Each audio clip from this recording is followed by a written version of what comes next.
ನಿಮ್ಮ ಪ್ಲೇಯರ್ ಹೊಡೆದ ಬಾಲ್ ಹೋಗಿ ಎಲ್ಲೋ ಆಡೋಕೆ ಆಗದೇ ಇರೋ ಜಾಗದಲ್ಲಿ ಕೂತ್ಕೊಂಡ್ಬಿಟ್ಟಿದ್ಯಾ ಅಂಥ ಟೈಮ್ನಲ್ಲಿ ಅನ್ಪ್ಲೇಯಬಲ್ ಬಾಲ್ ಅಂದ್ರೆ ನಿಯಮ 19 ನಿಮಗೆ ಸರಿಯಾಗಿ ಗೊತ್ತಿದ್ರೆ ಅವ್ರಿಗೆ ಒಳ್ಳೆ ಸಲಹೆ ಕೊಟ್ಟು ಮ್ಯಾಚ್ನೇ ಉಳಿಸಬಹುದು.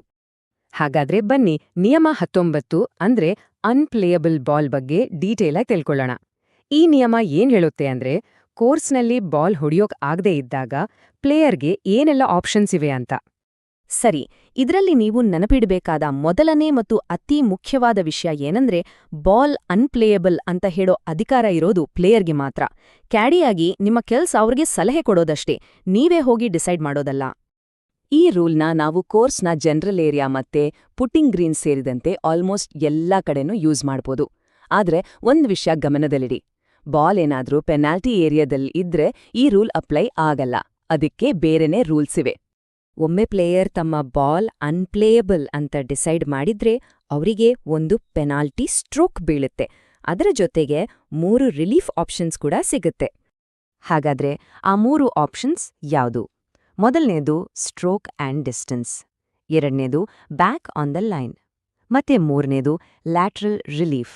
ಬನ್ನಿ ಈಗ ಒಂದೊಂದಾಗಿ ಇದನ್ನ ನೋಡೋಣ. ಮೊದಲನೇ option stroke and distance relief. ಇದು ತುಂಬಾ ಸಿಂಪಲ್. ಅಂದ್ರೆ ಪ್ಲೇಯರ್ ಯಾವ ಜಾಗದಿಂದ ಮೊದಲು ಶಾಟ್ ಹೊಡೆದಿದ್ರೋ ಅದೇ ಜಾಗಕ್ಕೆ ವಾಪಸ್ ಹೋಗಿ ಮತ್ತೆ ಆಡಬಹುದು. ಓಕೆ, ಈಗ ಎರಡನೇ ಆಪ್ಷನ್ ನೋಡೋಣ. ಇದು back on the line relief. ಇದನ್ನ ಅರ್ಥ ಮಾಡ್ಕೊಳ್ಳೋಕೆ ಒಂದು ಇಮ್ಯಾಜಿನರಿ ಲೈನ್ ಯೋಚನೆ ಮಾಡಿ. ಫ್ಲಾಗ್ಸಿಕ್ನಿಂದ ಬಾಲ್ ಇದ್ದ ಜಾಗದವರೆಗೆ ಒಂದು ಗೆರೆ, ಆಮೇಲೆ ಅಲ್ಲಿಂದ ನೇರವಾಗಿ ಹಿಂದಕ್ಕೆ. ಪ್ಲೇಯರ್ ಆ ಲೈನ್ ಮೇಲೆ ಎಷ್ಟು ಬೇಕಾದ್ರೂ ಹಿಂದಕ್ಕೆ ಹೋಗಿ ಬಾಲನ್ನ ಡ್ರಾಪ್ ಮಾಡ್ಬೋದು. ಕಂಡೀಷನ್ ಏನಂದ್ರೆ ಹೋಲ್ಗೆ ಹತ್ರ ಮಾತ್ರ ಬರಬಾರ್ದು. ಸರಿ, ಈಗ ಮೂರನೇ ಮತ್ತು ಕೊನೆಯ ಆಪ್ಷನ್ ಅದೇ ಲ್ಯಾಟರಲ್ ರಿಲೀಫ್. ಈ ಆಪ್ಷನ್ನಲ್ಲಿ ಪ್ಲೇಯರ್ ಬಾಲ್ ಇದ್ದ ಒರಿಜಿನಲ್ ಜಾಗದಿಂದ 2 ಕ್ಲಬ್ ಲೆಂಗ್ತ್ ಅಂತರದೊಳಗೆ ಬಾಲನ್ನ ಡ್ರಾಪ್ ಮಾಡಬಹುದು. ಆದ್ರೆ ಇದ್ರಲ್ಲೂ ಒಂದು ತುಂಬಾ ಇಂಪಾರ್ಟೆಂಟ್ ರೂಲ್ ಇದೆ. ಆ 2 ಕ್ಲಬ್ ಲೆಂತ್ ಒಳಗೆ ಎಲ್ಲಿ ಬೇಕಾದ್ರೂ ಡ್ರಾಪ್ ಮಾಡ್ಬೋದು, ಆದ್ರೆ ಆ ಜಾಗ ಒರಿಜಿನಲ್ ಬಾಲ್ ಇದ್ದ ಜಾಗಕ್ಕಿಂತ ಹೋಲ್ಗೆ ಹತ್ರ ಇರಲೇಬಾರ್ದು. ನೋಡಿ, ಇನ್ನೊಂದು ಮುಖ್ಯವಾದ point, back on the line ಮತ್ತೆ ಲ್ಯಾಟ್ರಲ್ ರಿಲೀಫ್ ಈ 2 ಆಪ್ಷನ್ಸ್ ಬಳಸಬೇಕು ಅಂದ್ರೆ ಬಾಲ್ ಮೊದಲು ಎಲ್ಲಿತ್ತು ಅನ್ನೋ ನಿಖರವಾದ ಜಾಗ ಗೊತ್ತಿರಲೇಬೇಕು.